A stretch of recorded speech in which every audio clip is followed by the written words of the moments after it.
This program is designed to provide general information with regards to the subject matters covered. This information is given with the understanding that neither the hosts, guests, sponsors, or station are engaged in rendering any specific and personal, medical, financial, legal, counseling, professional service, or any advice. You should seek the services of competent professionals before applying or trying any suggested ideas.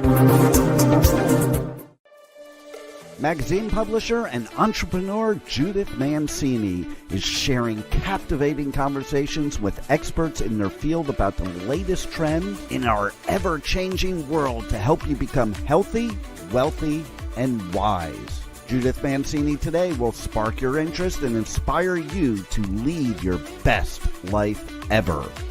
And now, here's Judith. Good morning, everybody. Welcome to Live with Judith Mancini. Today, we have a program on politics. It's that time of the year, and they're a necessary part of the Democratic Republic, but there is a lot going on today and a lot of nastiness. So I'm going to talk a little bit about that. Before I get into that, though, I just want to make a couple of comments here. You know, it's awfully hard for people who report the news or commentate on the news, for them all to be totally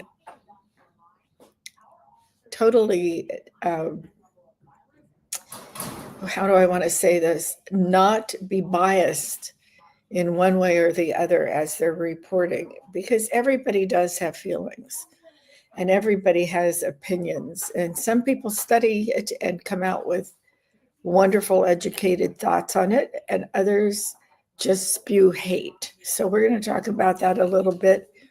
But what I want to say is, even the networks, you know, there's such an uproar over nighttime shows, late night comedy, and so many have been let go because they've said horrible things about our sitting President Trump and Republicans and conservatives, and they're just spewing hatred. So a lot of them have been suspended or taken off. Now I understand all of those late nights on the networks, those hosts are getting together to do a so-called comedy show where they will apparently do nothing but make fun of and criticize our sitting president. Well, let me remind you all that President Trump was duly elected, and so far he has ended 8 wars. He's coming back from Asia today after he's done another deal with President Xi of China. We need to show a little respect for the people that were duly voted into office. And I have to say, even on the conservative news sites and sometimes on the sites like Fox News, which says they're fair and balanced, and I think that's pretty much true. They show both sides of it. And some of them, like CNN, when I've tuned into them, and maybe it's the time I'm tuning into them, I'll give them the benefit of the doubt. But to me, CNN and MSNBC, they sit around a table and bash the administration.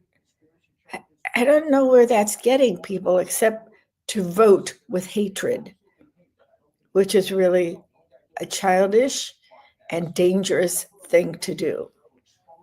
So today I've done a show on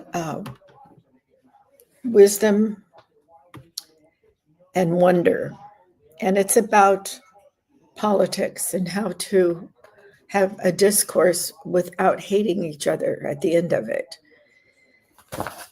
Let me remind you of what's going on, though, before we get started. This is the 30th day of the government shutdown. People are going to start starving to death. The food banks are already open. They're already being used. 42 million people are without a paycheck.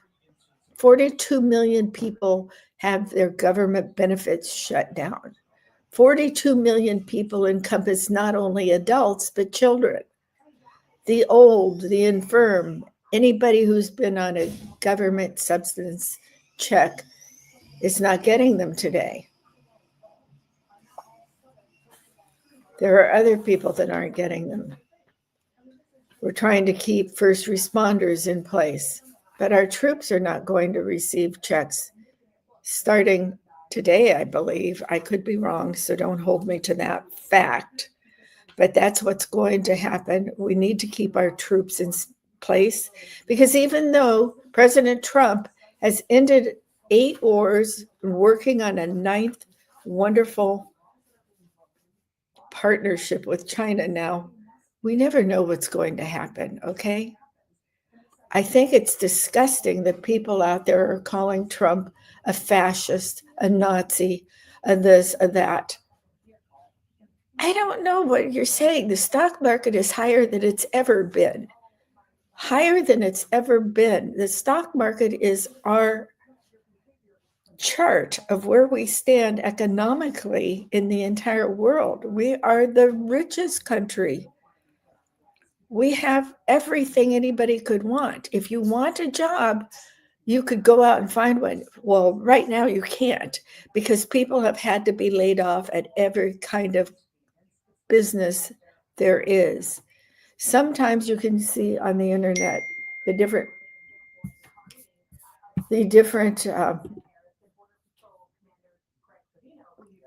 industries where people are being laid off. Some fast food chains are laying so many people off that they're going to have to close, and that includes their franchisees. This is impacting everyone. It will soon be impacting hospitals, first responders, police. We don't know what it's going to impact, but it is totally foolish for a Congress that is sitting to continue to receive their paychecks when they're not doing a darn thing for us. These people in the Democrat Party don't give a shit about you. Pardon my language. I'm sorry, and I'm talking about the people that sit in their seats, the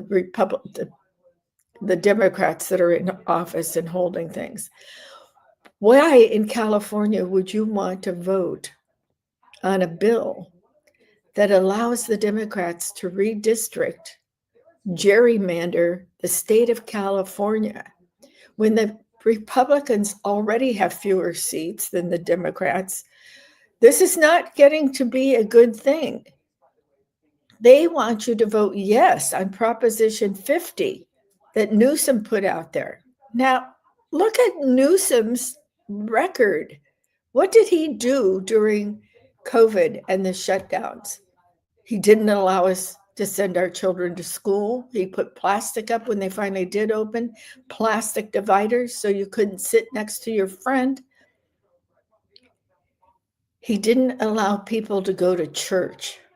So they went around him and they went into the parking lots and they sat in their cars so that they could worship God. What did he do for you? Not a darn thing. And yet, you know the old story. Where was he? He was at the French Laundry. And my husband and I have been there a couple of times, and it's a lovely, lovely restaurant, and it's terribly expensive. We reward ourselves when we do something good, so we go out for a really great dinner. But Newsom hasn't done anything good. And I urge you to vote no on Proposition 50.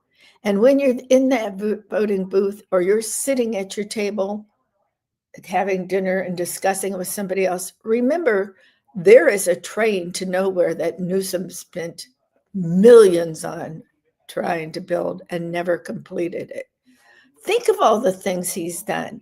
He is only interested in one thing, and I just saw an interview with some other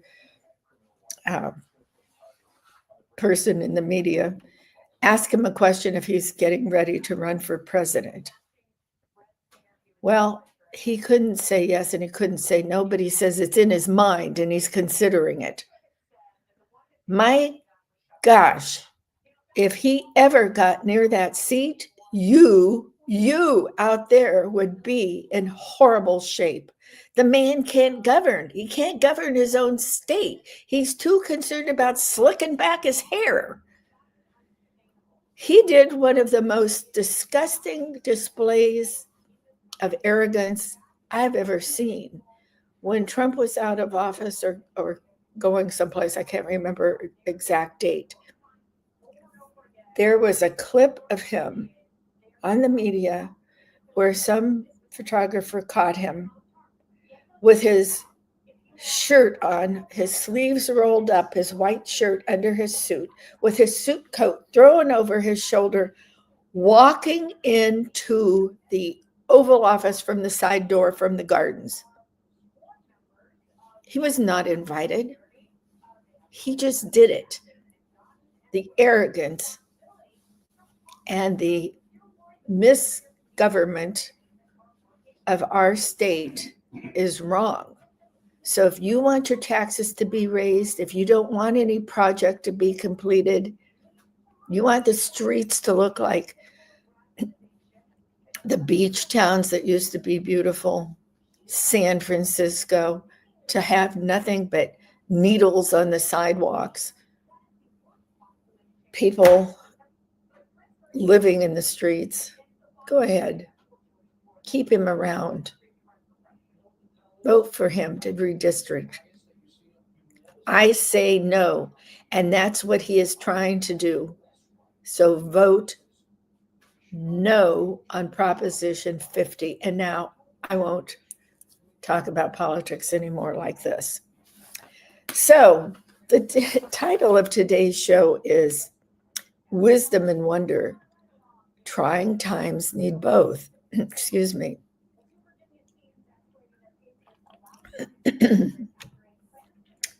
Politics are a necessary part of a democratic republic, but is it necessary to antagonize others about their thoughts and beliefs? Or can you discuss politics politely without being friends? Without losing friends. I'm sorry. I don't know what I'm talking about. We don't want to lose our friends. So I'm going to give you some ideas of what you can do to politely discuss your differences in politics. Maybe it's not possible, but I'm certainly hoping that we can do it without anger and without the labels and without losing our sense of humor.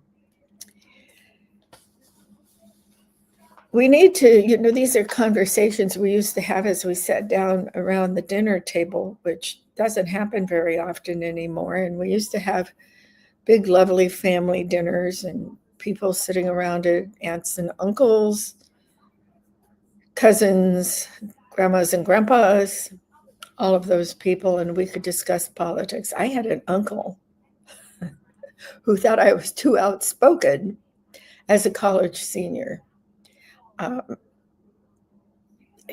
a college senior, a high school senior. He would goad me into arguments about politics.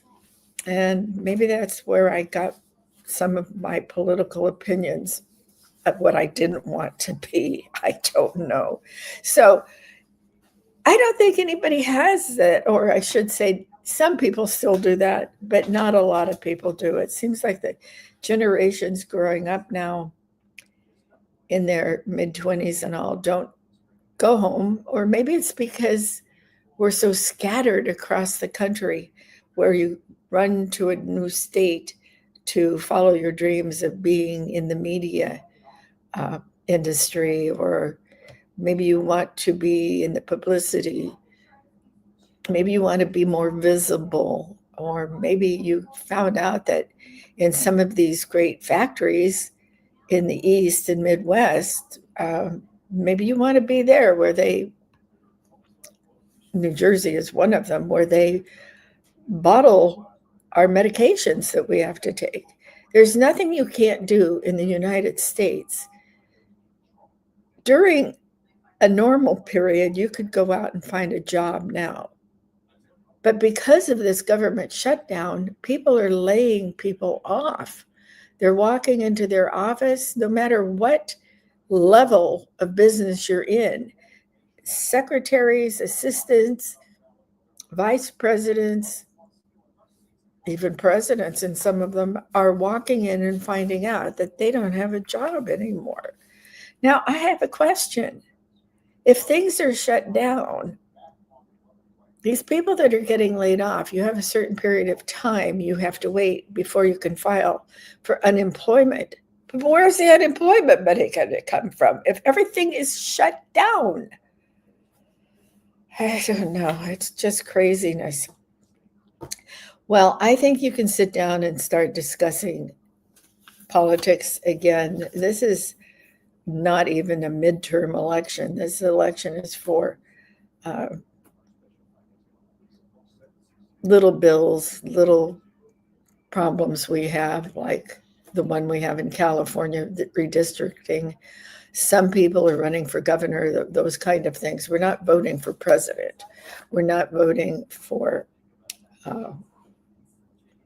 I don't know what's on the different ballots. This is big into the states. The states have a lot of different things on their ballots. So like our state has the Proposition 50 that I was talking about. Today, people are too quick to judge and too slow to listen. I think we can change that one conversation at a time. I think we can do it without anger. I think we can do it with respect and understanding of others. Behind every person is a story and the reason why they vote or the reason why they consider these different questions that we might be debating on upcoming ballots or what's going on. Of course, there's a lot of people who have different opinions on ICE. There's different considerations between people of what we should do with illegal aliens and what we should also do with the backlog of people who've already come into the United States years ago and have never in 14, 15, many years been able to become a citizen. There's a backlog of that. Definitely there's something, in my opinion, that needs to be done about immigration. We can't be having all these people just walking into our country. There's things that are bad, horrible, that happen when this happens. Children have disappeared. Families were broken up. All of these people came through in the Democrat administration. We had open borders and a lot of criminals came through, and a lot of the criminals are the people who deal in fentanyl and kill our children, our teenagers, even some adult people. It only takes a drop. Excuse me. It only takes a drop of fentanyl to kill you. It's not worth seeing if it's true. This is what happens. We need something to control the borders, and that's my opinion. It should be yours too. I picture life as being messy, surprising, and sometimes hard. Wisdom doesn't come from years of experience. It comes from living through the years and making mistakes and deciding to grow from them. You know, there's an old saying, if you get knocked down, jump back up and get right back in the fight. We earn that. We learn that. And we learn from our mistakes. Marcus Aurelius, remember that guy, maybe a philosopher? The happiness of your life depends upon the quality of your thoughts. And I think that's very true. That's true not just in discussing politics, it's true in life itself. What if you're trying to start a new business or you want to change careers and you keep saying to yourself, I can't do it, it's impossible? What if you just want to change your position in an industry and you want to go to a different company, you need to know what you want, and you have to say to yourself, I can do it, I can do it. And you need to do it by acting on it, not just thinking about it. It's the same when you're talking politics. Do you even know what socialism is? Do you even know what communism is? Do you know how the Nazis came into power? Do you know that countries didn't want that? Do you know how many people they killed for no reason except their religion? In the world, there are lots of countries where there have been mass tragedies of people being killed because of their religion or their thoughts.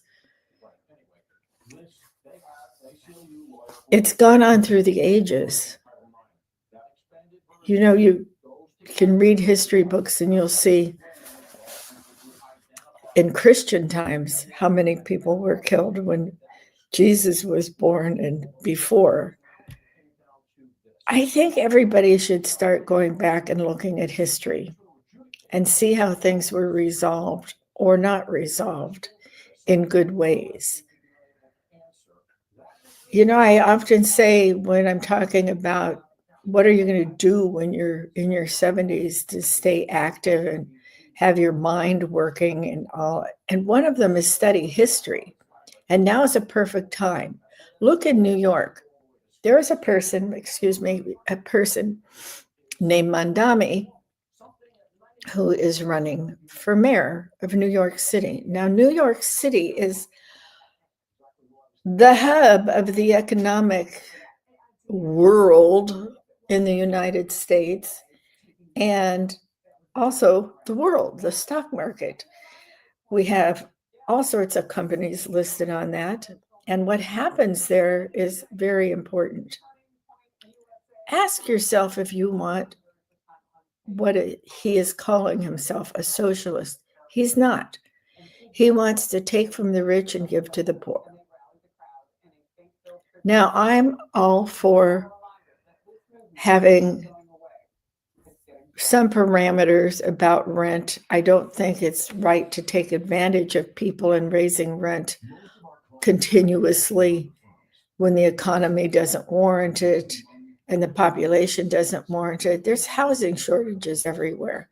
You can't ask people to put 10 people at a time into an apartment because the rent is so high. That doesn't work. It doesn't work if you have free buses everywhere. Now, there are some countries that have free buses that go all over, but I don't think they voted for them. They've just always had them from years ago. They have some in Zurich, which I was rather surprised to see. They have some in Mexico. Our bus fares are not very high, and I would hope that people would be able to pay for them or get a certain kind of pass where it will help you get to work. School buses in most areas of the United States, if there's a school bus, when we lived at Lake Tahoe, our kids rode the school bus to school and we didn't pay for it. The same thing was true when my children were in high school in Los Angeles. There was a bus available for my daughter, but not for my son, because their schools were in opposite places. My daughter went to school in Los Angeles. My son went to school in the Valley in Studio City for high school. So the one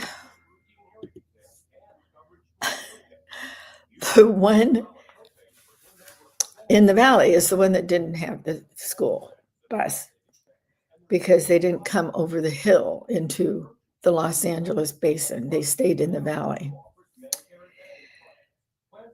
So I think that wisdom is knowing everything that is studied, and I don't think you can listen and learn from people's opinions, their opinions, which are opposite of yours unless you study everything about it. So if you just hate Trump, maybe you haven't studied what he has done for our country in the short time he's been in office. Maybe if you love Mandami in New York, you don't know what he's doing. If New York becomes a socialist city, it's really not what he's calling it, a democratic socialist. That's not true. Study it and use your wisdom to figure out what's going on there. And if you have friends or relatives, discuss it with them. And before the end of the election on, I believe it is November 4th, have a good discussion with your wisdom and your kindness and your openness to figuring out why this particular person thinks in the manner they do. And that you're not just going to question them, they're going to question you. So you better get your ducks in a row and be polite and not angry and not use different things like, you are wrong. Well, you could turn it around and be a little kinder and say, what I have researched says that this may not be true. I want you to look further into it before you make up your mind. Be calm and slow down so that we can live together in peace, basically. Albert Einstein on this question said, Albert Einstein once said, he who can no longer pause to wonder and stand wrapped in awe is as good as dead. His eyes are closed. Oh, Juan, I must not have done focus right. I'm sorry, this is dinging through. Okay, let me say that again. Albert Einstein once said, he who can no longer pause to wonder or question and stand wrapped in awe is as good as dead. His eyes are closed. He was talking about the soul, not just science. Of course, we all know who Albert Einstein is. He was talking about someone's soul. Wonder is like the childlike part of us that never fully opens or goes away, even as we get older. We must make it happen as we gasp at the sunset or tear up at a song, or laugh unexpectedly. That's wonderment. Every night I go out, my husband loves to sit outside as it gets later at night and the stars come up, and I always take a little walk out there because we live in the desert and they don't allow street lights. I didn't even realize it when we moved down here. I didn't know there was an ordinance or a law that says you can't turn on street lights or light up a building so much so that you can't see the night sky.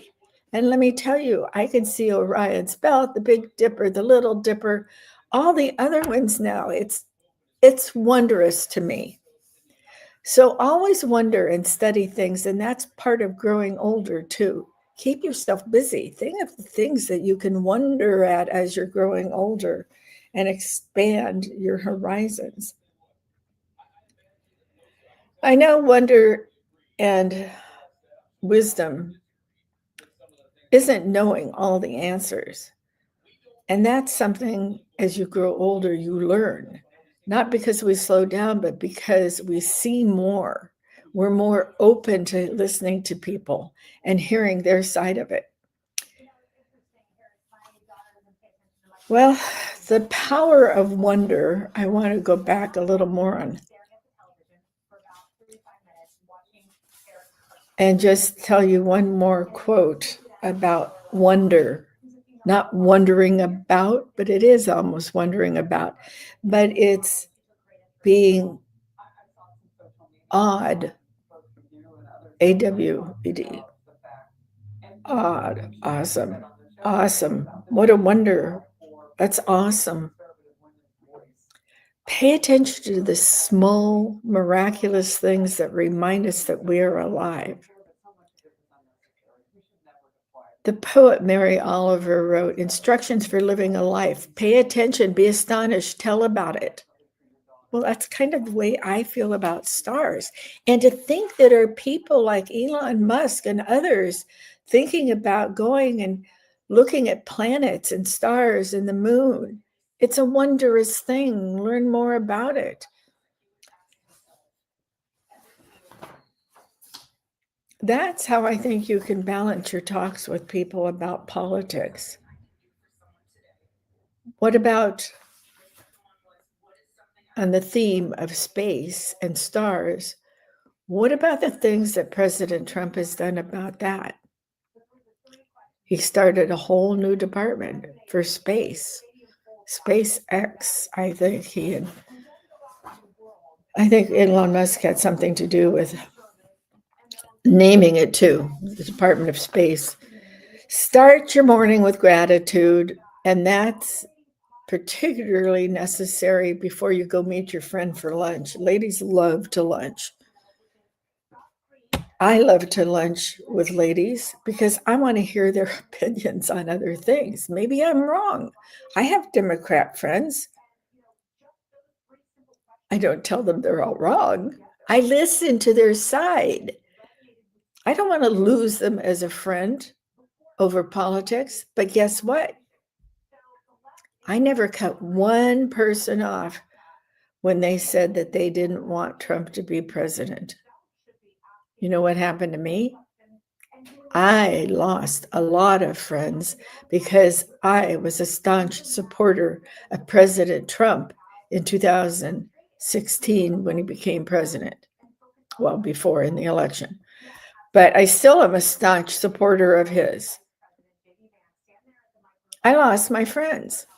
One of them was a dear friend our children kind of grew up together when I moved to Beverly Hills with my two kids that were in elementary school, and so was my friends. Their kids were in elementary school, different schools. But we all belonged to one of the clubs at the beach that was a family gathering place for all of us.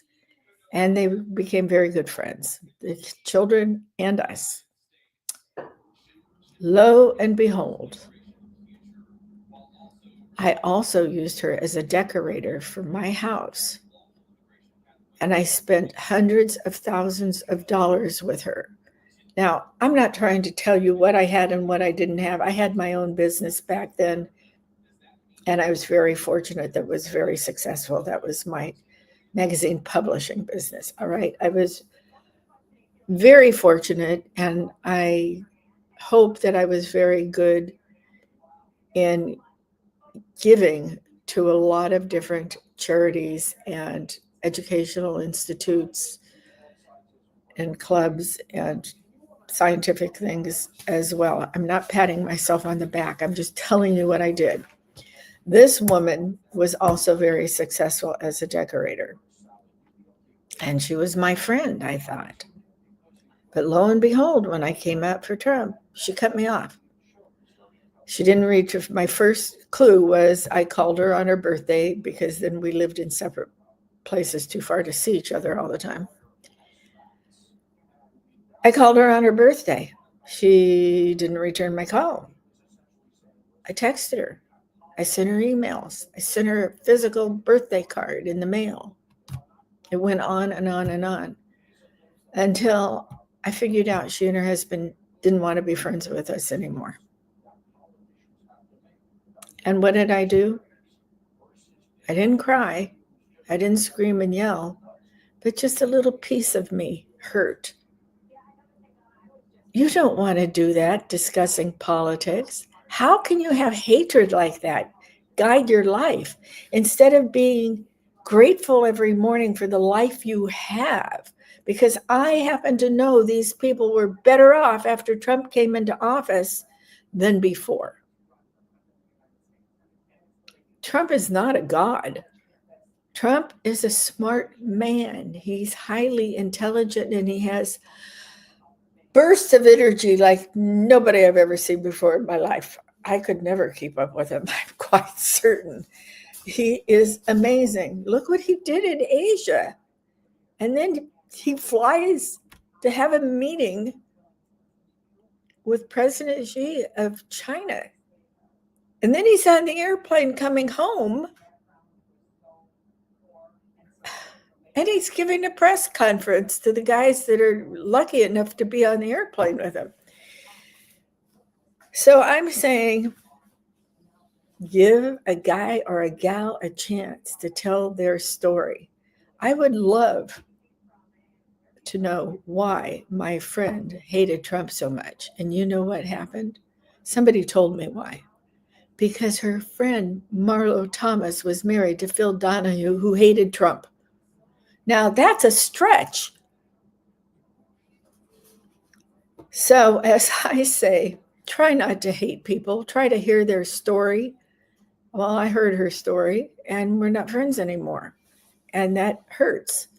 I'm sure it doesn't hurt her. But, of course, I've moved on. Listen to something new, like I'm talking about now. Did you ever read any of the books that Trump wrote? You might want to do that, particularly The Art of the Deal. That's what's so amazing to me. And it'll give you a little insight into who the man is and how he dealt with people and why he's so successful. Well, whether you're 70 or 90 or even beyond, your wisdom is a light and the wonder is the light shining. So remember when you're trying to, Juan, I need your help on this again. I don't know what to do on focus, I guess. I'm sorry, everybody, that my phone keeps dinging. I don't even have it in here and it's turned off. So that's kind of weird. Remember your tone instead of being angry, so angry you're ready to spit at people.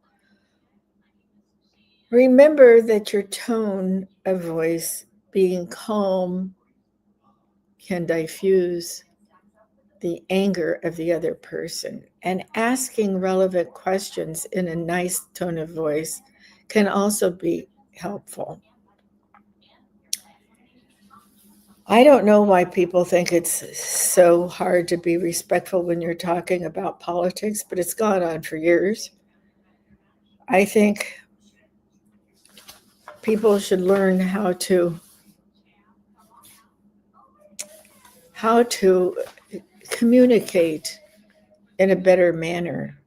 Maybe think about one of your teachers that was teaching you history or teaching you English or reading books and all, and what books you read, and if you actually were ever assigned to watch different, well, they didn't have them back in our time. They had the nightly news at 6 o'clock. But see how these different stations dish up their news and what they talk about on the different articles and subjects and bills and other things that are coming up on our ballots. Think what the teachers said. I'm afraid to ask what they teach in high school these days, or if they even teach anything like poli-sci, political science. I'm not sure what is going on with schools anymore, to tell you the truth, and I think that's one of our problems. So we don't want people to become so wrapped up in their own thoughts and these different clubs and all that they have on college campuses and high school campuses. I think people need to question them. And I will say this. I like the revival of Christianity that seems to be coming with Charlie Kirk, and more so since he was assassinated. I'm not sure that I want these people to be joining his following without investigating what they're following. I don't want them to just be in a big crowd and say, Charlie, Charlie, Charlie. It's a tragedy. It's a horrific crime that took his life. And in my heart, I think it's wonderful that he was bringing back Christianity and a political viewpoint that I agree with. But not everybody agrees with him, and I don't want to see anything else happen to anybody else like this. All too often now, if you don't agree with somebody, like the 2 assassination attempts on Trump, this is not a way to discuss politics by killing people, for God's sakes. For God's sakes. So look and see what each one does. Look, and you can go online and find out all about Turning Point and the great things they've done. And I think that's wonderful. You can also go online and learn how Hitler and the Nazis overtook Germany and then great parts of Europe and that continent over there. All right. I think that is going to be about it for trying to tell you to speak kindly to people. I think you should definitely ask everybody in this week coming up and get your ballots in by mail, a ballot drop box by mail, or going to a polling place. There are so many important things on it here in California. As I told you, Proposition 50. And my opinion is vote yes for it. We want redistricting because it's very lopsided, because they did gerrymandering and redistricting way back in the 80s. And that's how, the Democrats made it so lopsided that there's so many more seats that are Democrats in Congress than Republicans. It should be equal, okay? That's how I feel. Now, some Republicans think they should turn it all over and the Republicans should be dominant. I would rather see gerrymandering work with cutting the districts and making it balanced where we have the same number. But I know in my head, in my heart, that that's not going to work, because we need people in Congress that are going to vote for one party or the other's bills and things that they want to put over. So I'm dreaming that the world will be a better place. So think about that. But I definitely also want you to think about New York and what it would mean to have a socialist mayor of the largest economic city in the world and a population that's huge, and somebody who thinks that his auntie could not wear a hijab on the subway or a bus because she was frightened after 9/11. I don't know who would have done that. Most people in New York, and my husband and I were in New York right after 9/11. We were in Europe when that happened, and we got home as soon as we could, and we had to go through New York.